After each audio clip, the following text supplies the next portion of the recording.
Assalamualaikum warahmatullahi wabarakatuh.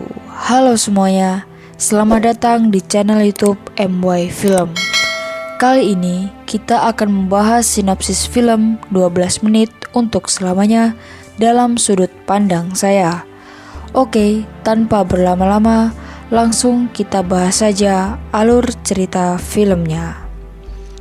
Di scene awal ditampilkan anak-anak marching band sedang berlatih di halaman didampingi oleh kru.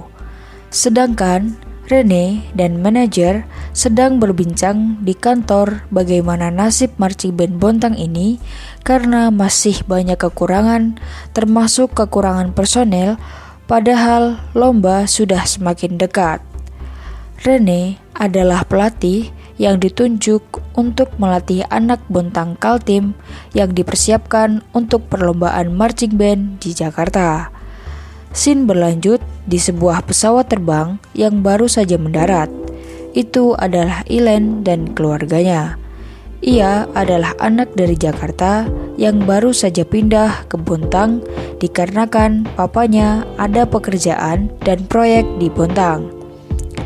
Karena Ilen merasa Bontang tidak seperti Jakarta yang ramai, mamanya juga ikut resah. Lalu, mamanya diberitahu oleh sekretaris kantor tempat papanya bekerja jika di Bontang ada marching band dan mungkin Ilen akan menyukainya. Tanpa berpikir panjang, malam harinya Ilen meminta izin kepada papanya untuk mengikuti marching band itu. Sebenarnya, Papa Ilen tak menyetujui karena sekolah lebih penting daripada ikut marching band.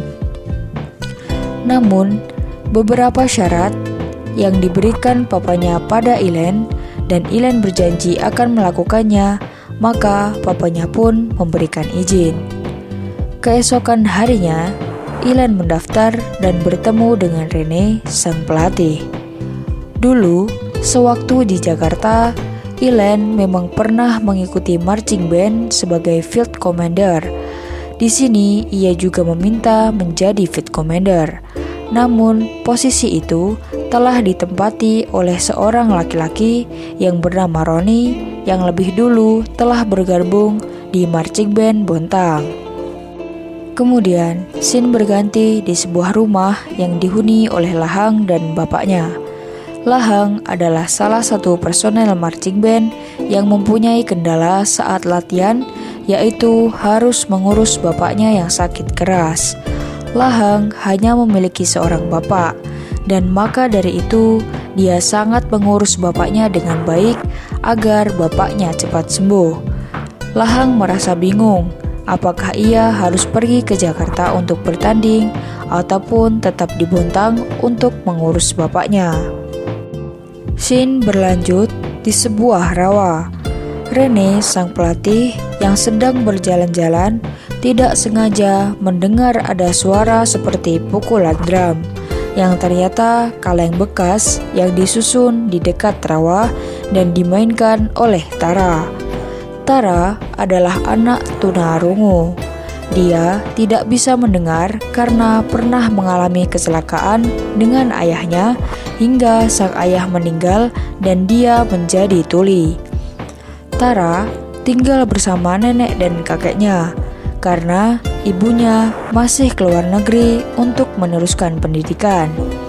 Selama ini, Tara berpikir jika ibunya membuang dia kepada nenek dan kakeknya karena ayahnya meninggal saat akan mengantar Tara untuk berlatih marching band sewaktu Tara kecil, dan Tara menjadi tuli akibat kecelakaan yang pernah menimpanya. Setelah melihat Tara memukul-mukul kaleng bekas itu, Rene kemudian menghampiri Tara. Ia meminta agar Tara ikut di marching band Bontang. Akhirnya, Tara pun mencoba bergabung dengan marching band Bontang. Setelah lumayan lama berlatih, satu persatu masalah mulai muncul yang semakin membuat keruh suasana latihan di marching band Bontang ini. Karena lama tak berlatih, Tara selalu mendapat teguran dari Rene yang membuat dia akhirnya kesal dan berpikir bahwa dia sudah tidak bisa mengikuti marching band lagi. Dia putus asa dan marah pada dirinya sendiri. Tara memutuskan untuk keluar dan berhenti berlatih dengan teman-teman marching band Bontang itu dengan alasan dia tidak diperbolehkan oleh mamanya, padahal ia sendiri yang sebenarnya sedang berputus asa. Scene berganti di sebuah sekolah. Elaine dan salah satu temannya duduk di depan kelas saat jam istirahat tiba. Elaine memang anak yang berprestasi. Baru saja ia mengikuti seleksi Olimpiade Fisika di sekolahnya. Ia senang karena terpilih untuk bisa ikut Olimpiade. Namun, ia bingung harus memilih Olimpiade atau marching band yang telah dulu ia geluti. Sementara Papa Elaine selalu mengutamakan sekolah di atas kegiatan lain. Di sisi lain, Lahang sering tidak hadir pada latihan karena ia harus merawat bapaknya yang sakit. Kondisi Bapak Lahang semakin memburuk, maka dari itu dia tidak ikut latihan selama beberapa hari. Hal ini pun ditanyakan oleh Rene kepada salah satu kru. Mengapa Lahang sering tidak ikut latihan? Kru itu menjawab bahwa Bapak Lahang sakit. Rene adalah pelatih yang profesional. Ia tak mau ada kabar jika tak ada bukti yang akurat. Keesokan harinya, Rene dan beberapa kru mengunjungi rumah Lahang untuk memastikan apakah Bapak Lahang benar-benar sakit. Ternyata Lahang benar. Memang bapaknya benar-benar sakit keras dan perlu perawatan. Saat masih berada di rumah Lahang, Rene ditelepon salah satu kru bahwa Ronnie yang menjadi field commander mengalami kecelakaan dan harus dioperasi. Lalu dengan banyak pertimbangan kru, akhirnya Elaine akan menggantikan posisi Ronnie karena Ronnie harus perawatan memakai kursi roda yang kemungkinan tidak akan maksimal jika ia tetap menjadi field commander. Scene berganti kepada Tara dan neneknya yang sedang berada di kamar Tara. Mereka sedang berbincang mengenai Tara yang pernah mengikuti marching band sewaktu kecil dan stick drum hadiah dari papanya. Dengan banyak pertimbangan, akhirnya Tara memilih untuk menemui Rene untuk ikut bergabung lagi dalam marching band Bontang dan berjuang bersama teman-teman yang lainnya. Permasalahan Tara pun selesai, namun masih ada masalah dengan Elaine dan papanya. Beberapa kali Elaine latihan dan selalu pulang di atas jam 7 malam. Dia mendapat teguran keras dari papanya. Elaine bicara pada mamanya bahwa ia tidak ingin memberitahu papa soal Olimpiade karena Elaine lebih ingin mengikuti marching band. Tak lama setelah pengumuman bahwa Elaine masuk seleksi Olimpiade, saat papanya sedang di kantor dan berbincang dengan salah satu rekan kerjanya yang ternyata istrinya adalah guru fisika di sekolah Elaine. Beliau memberitahukan bahwa Elaine tidak mengambil kesempatan untuk ikut Olimpiade kepada Bapak Elaine. Tidak menunggu waktu lama, sepulang kantor, Papa dan Mama Elaine mendatangi tempat latihan dan meminta Elaine tetap fokus pada Olimpiade fisikanya. Elaine merasa sangat tertekan karena Elaine lebih senang berada di marching band. Sementara itu, Lahang yang sedang merawat bapaknya yang sakit memilih untuk tidak pergi kemana-mana ataupun ikut latihan. Namun, karena bapaknya sangat mendukung Lahang dalam mengikuti marching band ini, akhirnya dengan terpaksa Lahang harus meninggalkan bapaknya. Ia pergi ke tempat latihan dengan berlari kencang dan semangat yang tinggi, berharap perlombaan akan menang dan akan membuat bapaknya bangga. Kemudian, scene berganti di kantor Papa Ilen. Rene datang dengan sangat memaksa, dan ia ingin berbincang dengan Papa Ilen. Ia mengatakan bahwa ia akan sangat beruntung jika mempunyai papa yang selalu mendukung apapun yang ia inginkan. Hari perlombaan pun semakin dekat. Sebelum berangkat ke Jakarta untuk perlombaan, Bontang mengadakan gladi bersih yang disaksikan oleh gubernur, bupati, dan pejabat yang lain. Karena dirasa Ilen sudah tidak bisa hadir, terpaksa Roni dengan kursi rodanya harus menjadi field commander. Namun, tiba-tiba di tengah permainan, Ilen datang dan Roni meminta Ilen untuk segera menggantikan ia yang sudah ada di atas panggung. Papa dan Mama Ilen juga hadir di acara tersebut. Melihat Ilen bermain dengan sangat energik dan semua personel kompak memberikan pertunjukan yang sangat luar biasa, akhirnya Papa Ilen memikirkan hal itu.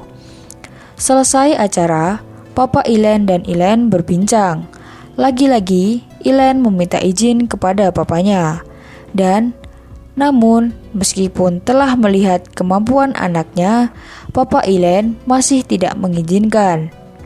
Ilen pun berlari ke mobil dengan rasa kecewa dan sedih.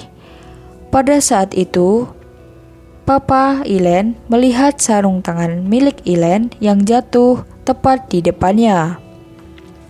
Dan ia pun mengambil sarung tangan itu. Tiba-tiba, Roni datang dan mengulurkan tangannya pada Papa Ilen. Ia mengatakan selamat dan merasa kagum serta bangga pada Ilen. Ia juga berharap suatu saat dia akan memiliki anak yang luar biasa seperti Ilen. Malam harinya, Papa Ilen masuk ke kamar Ilen untuk berbicara suatu hal, dan ia memberikan sarung tangan Ilen yang ia ambil sewaktu gladi bersih tadi dan meminta Ilen untuk membawanya ke Jakarta.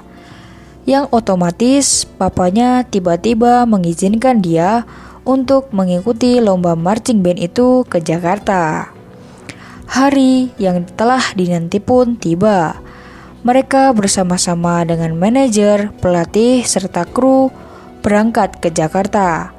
Sesampainya di sana, saat mereka bersiap-siap untuk pertunjukan, ada kabar bahwa ayah Lahang meninggal dunia. Rene dan manajer marching band berdebat keras. Jika Lahang pulang, maka marching band ini akan bubar karena salah satu komponennya hilang. Tapi, jika Lahang tidak pulang, ia tidak akan bertemu bapaknya lagi seumur hidupnya. Kabar itu terdengar sampai ke telinga Lahang, dan akhirnya Lahang menjerit karena satu-satunya yang Lahang punya sekarang sudah tiada. Beberapa menit kemudian, Lahang teringat kata-kata dari bapaknya yang harus menang dan membuat Bontang bangga. Lahang juga berpikir jika dia pulang sekarang, dia tidak akan membawa apa-apa dan bapaknya tetap meninggal. Dia mengatakan pada Rene jika kita harus menang dan membawa prestasi ke Bontang. Saya harus menang.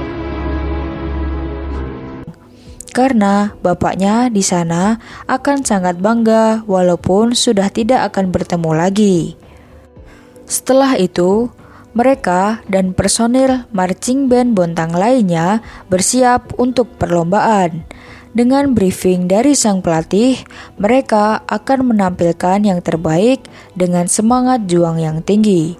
Mereka bertanding untuk diri mereka sendiri, keluarga, dan nama Bontang. Rene juga mengingatkan bahwa mereka adalah satu kesatuan. Rene bilang bahwa ada Lahang yang mengorbankan tidak pulang demi mereka. Tara yang memiliki keterbatasan juga ada di sana berharap bisa menampilkan yang terbaik. Tidak ada yang paling hebat. Namun, Rene berharap dari hasil latihan, kekompakan, maka mereka bisa memberikan yang terbaik. Pertunjukan pun dimulai. Ini saatnya mereka menampilkan yang terbaik setelah lama melakukan latihan dan berbagai konflik dalam tim. Mereka tampil dalam waktu 12 menit dan itu yang akan mereka ingat sampai akhir hidup mereka. Rene yang melihat pertunjukan itu sangat bangga dengan anak didiknya. Para penonton di istora pun terlihat sangat terhibur dan terpukau dengan penampilan dari marching band Bontang. Bahkan banyak yang bersorak jika pertunjukan marching band Bontang diulang lagi. Setelah semua peserta menampilkan kebolehannya, akhirnya pengumuman pemenang pun tiba. Tim marching band Bontang bisa menjadi yang terbaik dan memenangkan perlombaan tersebut.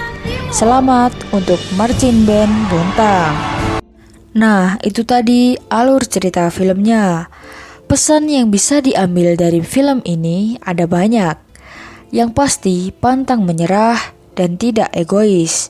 Bukan karena kita dari daerah yang jauh dari ibu kota, kita tidak bisa maju. Namun dengan niat dan tekad yang kuat, maka semua akan menjadi mungkin. Di dalam film ini juga memberikan pesan bahwa jika tidak ada yang egois dan mau menang sendiri, maka semua tidak akan hancur.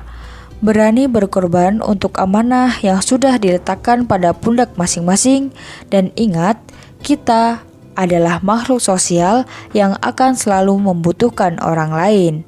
Oke, segitu saja dulu alur cerita kali ini. See you the next video.